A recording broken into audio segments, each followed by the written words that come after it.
Hey, and welcome to CBR. Have you ever watched a Marvel movie and thought, wait, that makes no sense? I know I have. Here's 7 MCU moments and aspects that we think made no sense either. An infinite cycle of creation and destruction. Every release ignoring Tiamat from 2021 to 2025. When the trailer for Captain America Brave New World started circulating, many fans felt a sense of relief seeing the giant celestial frozen mid-emergence again since Eternals. In the 2021 movie, The Eternals, most of them learned about Arishem's plans for Earth and how the entire planet would perish once Tiamat emerged from Earth's core.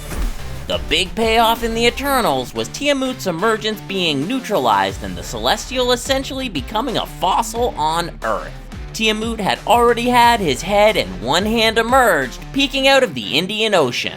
There's no denying that this was one of the biggest events to happen on Earth in the entire MCU history, up there with the snap and the blip.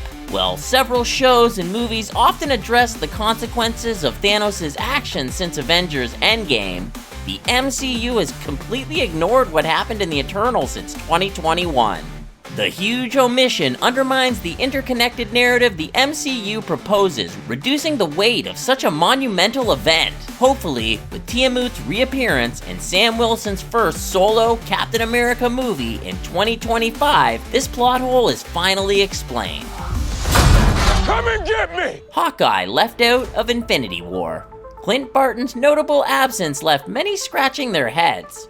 Hawkeye's absence is explained away in a single line about a plea deal from Captain America Civil War and wanting to be with his family, but that felt incredibly insufficient. Clint is not only an Avenger, but a founding member of the team. He's someone who has fought alongside the team in the face of massive threats like Ultron and Loki. Why would he suddenly sit out when the literal fate of the universe is at stake, including his own family? The explanation is even stranger given that Ant-Man, who could have been left out for the same reasons, shows up in Avengers Endgame and plays a pivotal role. Clint deserved to be there, and his absence should at least have been explained with more consistency. Agent Coulson brought back to life. Yes, deaths can be reversed in the Marvel Universe, but more often than not, there's a really good fictitious reason for it. Agent Coulson's death in the Avengers was a defining moment for the team, as it united them against Loki. Bringing Coulson back completely undermined that emotional impact. But if it was really necessary to bring him back, the show needed a better explanation for his resurrection. Without giving too much detail, Agents of S.H.I.E.L.D. explained it away as a secret project called Tahiti. Using a drug created from the blood of a deceased Kree, Phil Coulson was brought back to life under the experimental operation ordered by Nick Fury. Even more confusing is the MCU's inconsistent acknowledgement of his revival. Characters in later films act as if Coulson is still dead, making his resurrection feel disconnected from the main storyline and leaving many fans to wonder if Agents of S.H.I.E.L.D. is even part of the MCU canon or not. The Avengers Initiative was shut down. This isn't about World Security Council depicted in the shadows. Politicians don't hide their faces when they're part of the most powerful official organization. Sure, the depiction of the World Security Council in the Avengers evokes the idea of a Illuminati-like conspiracy theory which works visually. The imagery itself makes no sense. They're depicted in the shadows, but the audience could easily recognize each one of them if these were real-life images. Instead of actual unrecognizable silhouettes, the shadow effect is merely a stylistic suggestion of anonymity. Hiding their faces adds an unnecessary layer of mystery that detracts from their credibility. These characters would be more believable if they were presented as publicly known figures wielding immense influence rather than faceless enigmas. You think the studio would throw us a bone? One that doesn't end up in my mouth?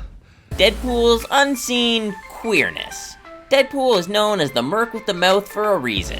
He, of course, is known both in the comics and the movies as someone who will unapologetically speak their mind.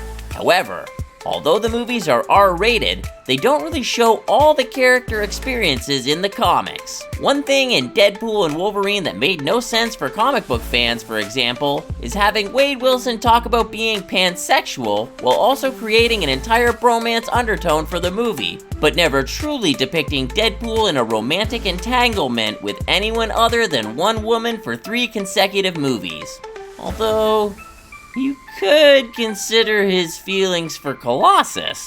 The Eternals introduced the first gay kiss into the franchise 3 years before Deadpool and Wolverine came out, choosing to address the lack of representation through a first-time supporting character but not a main hero who's already known to be queer in the comics. It's not cool, Marvel. No, I don't think I will. Steve Rogers' time travel plot holes. Avengers Endgame introduced time travel to the MCU, and it had its own set of rules. According to Bruce Banner, changing the past always creates a new, separate timeline. Later in the film, Steve Rogers travels back in time as part of their plan to return the stones where they found them and preserve balance in the multiverse. Steve decides to stay in the past and be with Peggy Carter, his long-lost love. This creates a major inconsistency that, to this day, has never been explained. If Steve stayed in the past and reconnected with Peggy, this should have created a new timeline. His appearance in 2018 contradicts the rules established earlier in the film. The film makes it seem like Steve simply waited out his entire life until the year 2018 came again to give Sam his Captain America shield and tell his friends he's not coming back. But wouldn't he have waited for a different 2018 within his own new timeline? Wouldn't he need to use another kind of device to connect him to the main timeline? While the moment is emotionally resonant, it leaves too many unanswered questions, undermining the logic of the MCU's time travel. Time travel! Thor needing the Bifrost to go to Earth. Thor's travel methods have been inconsistent throughout the MCU. Initially, in the movie Thor, he requires the Bifrost to journey between realms. Later films depict him traveling via other means, such as using the Stormbreaker or even on his own, without any explanation as to how he got out of Asgard. This inconsistency creates confusion about the mechanics of cosmic travel between Asgard and Earth. If Stormbreaker can summon the Bifrost, why was its destruction in Thor Ragnarok such a big deal? Why didn't Thor use these alternative methods earlier? We could keep going, but we're gonna hand the task over to you. What other moments in the MCU left you thinking, this makes no sense? Let us know in the comments below. Until next time, thanks for watching CBR.